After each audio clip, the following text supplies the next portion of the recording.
All right, ladies and gentlemen, let's welcome my special guest from Texas Southern, linebacker Charles George. Man, how's it going?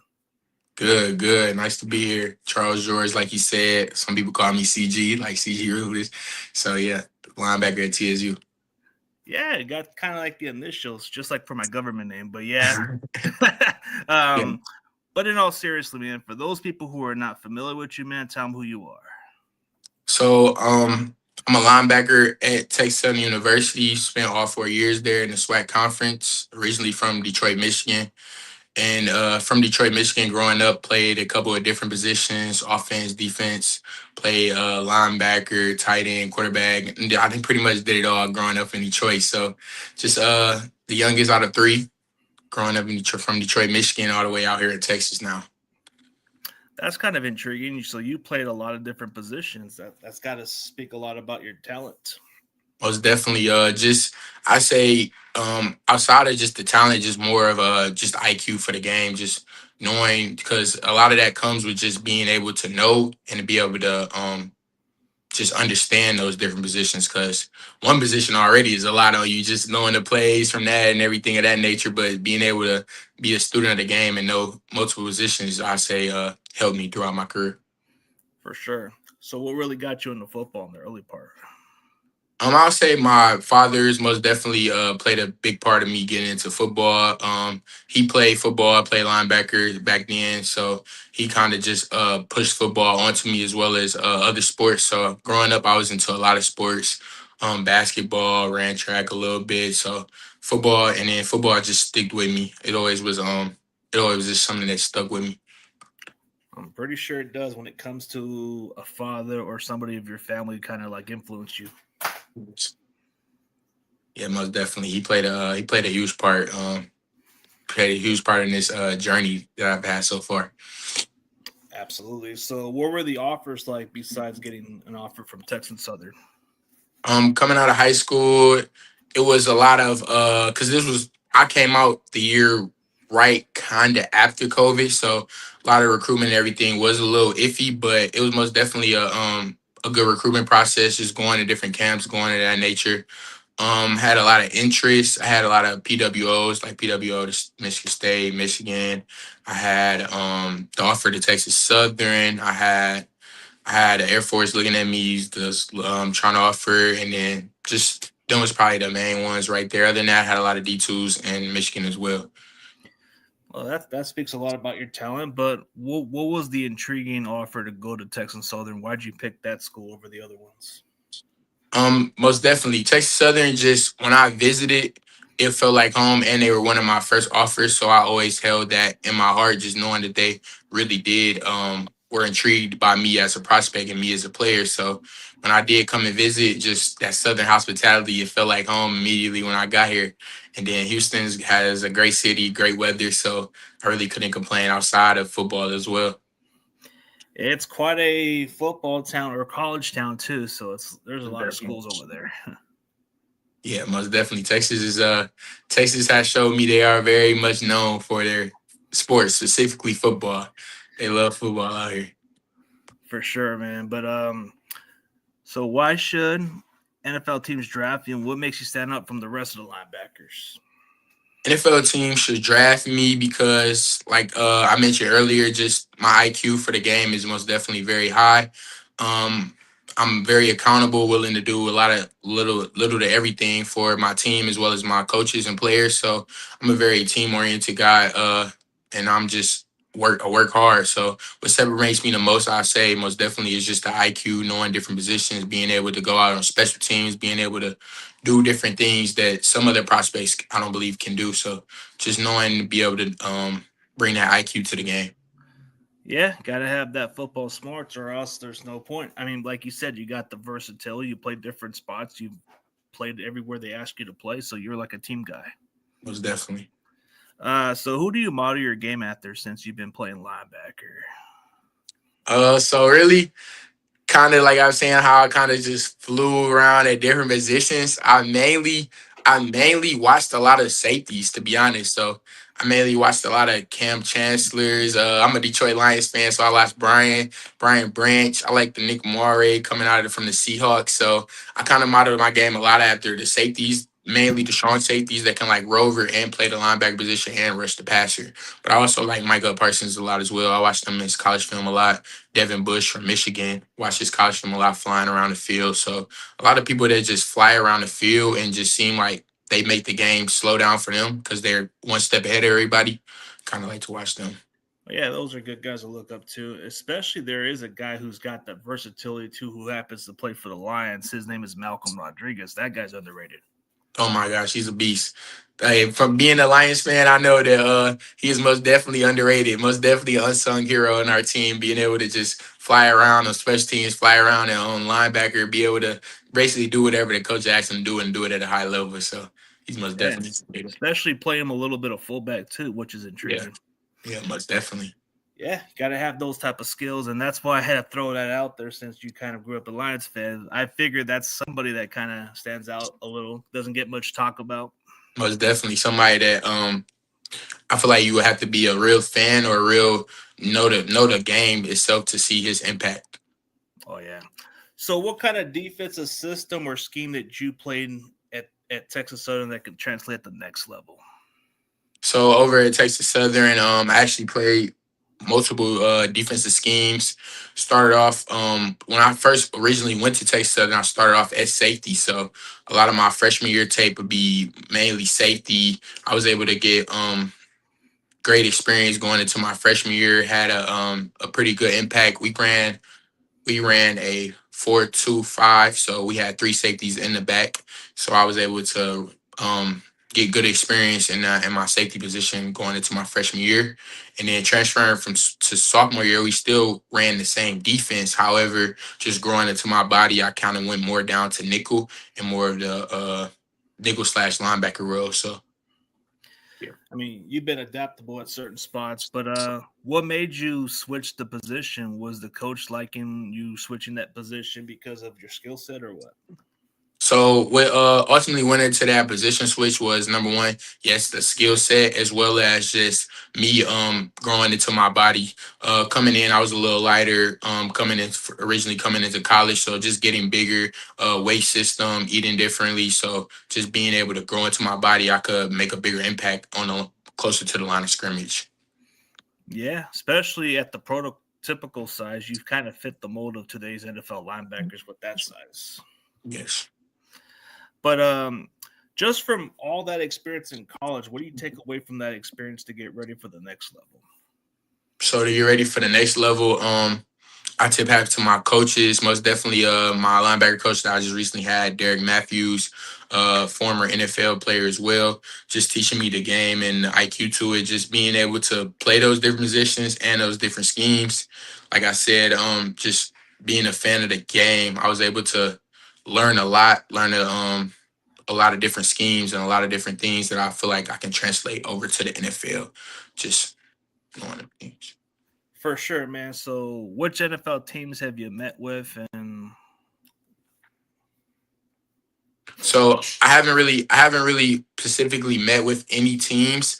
I have at our original pro day, the Texans were there, and then like I said, I do have a pro day coming up this weekend, which will be hosted by the NFL HBCU Pro Day. So I do plan to look forward to meeting a lot of different teams and talking to a lot of different coaches or scouts of that nature. did you participate in the Legacy Bowl? I did not participate in the Legacy Bowl game. Okay. I mean, just from getting those opportunities, you're getting into the local pro day with the Texans, so that's at least one NFL team specifically. Most definitely. They were at our official pro day, so I was able to speak with them a little bit, some of their scouts. But like I said, I'm looking forward to this opportunity that I have this weekend to meet with most of the scouts and teams. Oh, for sure. What would you want to learn from D'Amico Ryans and guys like Aziz Al Shair? Just from Aishish, I would most definitely like to learn just knowing he has been in the game a little bit. I'm pretty sure he can teach me a lot of new things or a lot of things just that comes with the NFL itself. Because at every level is going to be a different change of tempo, a different change of mindset, and things of that nature. So I say that's the number one thing I would try to learn from him. And then just watching him play, I like the way he just plays so ruthless and with being able to play reckless and ruthless, you got to have first off you got to know what's coming. So I'll kind of just trying to pick his brain and get some of the things that he know from the game, as well as D'Amico Ryan, one of the a great defensive coach, a great defensive minded coach. So Yeah, and he's played the linebacker position, so he's somebody that can give you a lot of knowledge, of course. most definitely, it'd be great just to pick his brain and get a lot of knowledge. Like you said, number one thing is just knowing what's coming. So if I can do that, I can play it one step quicker. Yeah, got to know when it's coming. We'll do more about a little bit more about you. So, who are you as a person outside of football? Outside of football, I say I'm a pretty funny and loving person. I like to spend a lot of time with my friends. I like to watch a lot of football and sports. I'm actually watching a lot of basketball. I tuned into the March Madness right now as well as the NBA. So just I like to watch a lot of sports, play the game here and there, but just really be a fan of the sport itself. So just watch, study games, watch games, and then just ultimately enjoy time with my friends. I'm a big friends and family guy. So I like to spend time with them and eat good Yeah. food as well. Oh, so from experience, since you've been staying in Texas, what do you take from the comparison from eating the food in Texas compared to what you had in Michigan? So from Michigan, I'd say we kind of more specialize in like finger food. So we use a lot of chicken pitas, Bucharest, coney dogs, wings. So out here just getting the I would say more of the I would say down south food. So I kind of say like the ribs, the soul food, just a different aspect of kind of like food out here, I'd say. Yeah, quite different over there. But as far as like game consoles, do you play Xbox or PlayStation? I play PlayStation. I actually play PlayStation a lot. Mainly just 2K when I do hop on the game. A little bit of Madden, but mainly 2K. It's one of my favorite games. Okay, like so I was gonna go with specifically what kind of game you would play, like Madden or NCAA if you had to choose. And or NCAA. I would specifically go Madden just because NCAA is kind of too glitchy for me, man. Them 99 speeds, everybody moving fast, the cheese plays. NCAA a little too glitchy for me. I like Madden. Madden, you can't go wrong with it. So you're on a cheat diet for the day, man. You're in the middle of nowhere. If you had to choose between Burger King or McDonald's, what are you choosing, man? Burger King or McDonald's. I'll probably go McDonald's. I'll probably pick McDonald's, man. What would be the menu for that cheat day, man? Ain't nobody gonna take no foul out of that. For that cheat day, I'm going two McChickens and a large fry, man. That's my cheat day. Two McChickens and a large fry. Can't beat That's that. fair. I mean, you can't judge. Sometimes you got to add a little bit of something into it, but everybody has to be on a strict diet. So, what kind of strict diet do you have to get into football shape for you to stay in shape throughout the season? Well, I would say my diet is most definitely changed based on for me getting ready for a season versus me getting ready for like pro days and combines of that nature. So mainly I've just been on a strict diet to like tone up as well as I don't really want to lose too much weight right now. So just tone up that nature. So a lot of different veggies, a lot of different potatoes, stuff of that nature. And that nature just to tone up my body. For sure, man. You want to stay in the best shape as possible. But as far as your opponents that comes up, how do you prepare for your opponents, and what's your game day routine day? How do I prepare for my opponents? So when I do prepare for my opponents, number one is just film study. I'll say that's number one, just countless hours of watching film on them, and then just trying to pick up tendencies of their strengths and their weaknesses. Cause I got to know what they're good at as well as know what they're bad at. So just trying to pick up on their strengths and weaknesses, and then preparing for my opponent. It looked like recovery. Always got to get recovery after long days of practice, trying to recover my body and be in the best shape and best best thing physically as well as mentally for that game, leading up to that game. So yeah, Oh yeah, for sure. But how do you do your pregame routine during like hours before the game? pregame routine. So usually I would say after we had our team meal and everything, went to the facility mainly. I used to going into the games wear headphones and everything, but now I kind of like just I like to hear everything, so I kind of just be on my own, meditate a little bit, think about envision myself making these plays and how I'm gonna participate in this game, and then like I said, get a little bit more film study in, but by then. Uh, you should know everything that you need to know. So just check it out. And then I also like to just look at my highs as well, see what I have done good. Like look at my little highlight tape usually, see what I've done and just envision myself redoing those things and doing them again in that game. So I like to be free mind. So going into the game, kind of no headphones, just hearing every sound, hearing all the sounds on the field, hearing all the sounds in the locker room and preparing for that game. For sure, man. Of course, you want to see what you can do better at, and of course, you always want to stay at top of your game. So, how do you handle adversity going into halftime? You're down by multiple touchdowns. How do you respond as a leader or as a teammate in general? Most definitely. So as a leader, I would say with adversity, most definitely I have to number one show number one, I would have to speak on it going into halftime, speak on what we need to change, and just speak on what we actually did good. Because every time, usually when it's adversity, everybody only look at the bad, but look at what we done good and what we can improve on going into the next quarter and after half. So then after I speak on it, I have to most definitely show that. So body language is most definitely one thing that I'll try to most definitely pick up myself. I have to go around showing good body language and then show that through others. So make sure everybody else keeps their head up. Everybody else is being prepared to go out and conquer and overcome what we faced in the first half. Oh yeah, for sure. So, how do you handle going into halftime with a lead, like a big lead? How do you keep the team just stay focused and not try to get too ahead of themselves? So I would say the same thing with adversity going into a lead. Number one, we have to stay humble, most definitely, because just like we're going into the lead, they're going to have that same mindset that they can come back and do the same things that we did good in the first half and try to counter on that. So most definitely have to say what you still, even with the lead, you still have to think about what you guys can improve on and what we can do better to maintain this lead or even expand the lead. Oh yeah, for sure. So, as far as the outcome, a win or loss outcome, let's just say you guys lost the outcome. How do you respond to a defeat going into next week?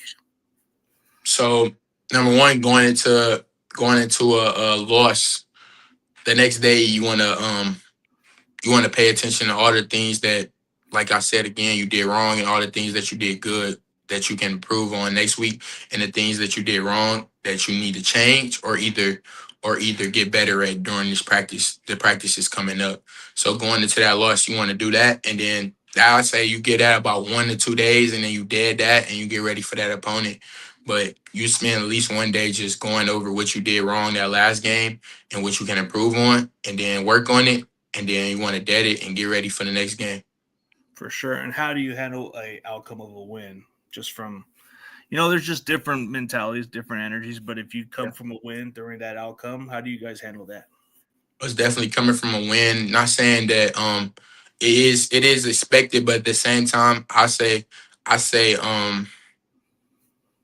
like embrace your wins. So I would say most definitely look into, like I said, look into what you did good, but also look into what you did bad, and so that you can improve and continue to win. But most definitely you want to embrace that win and embrace it as a team, because winning can only bring more winning if you guys embrace it and you guys can build onto it.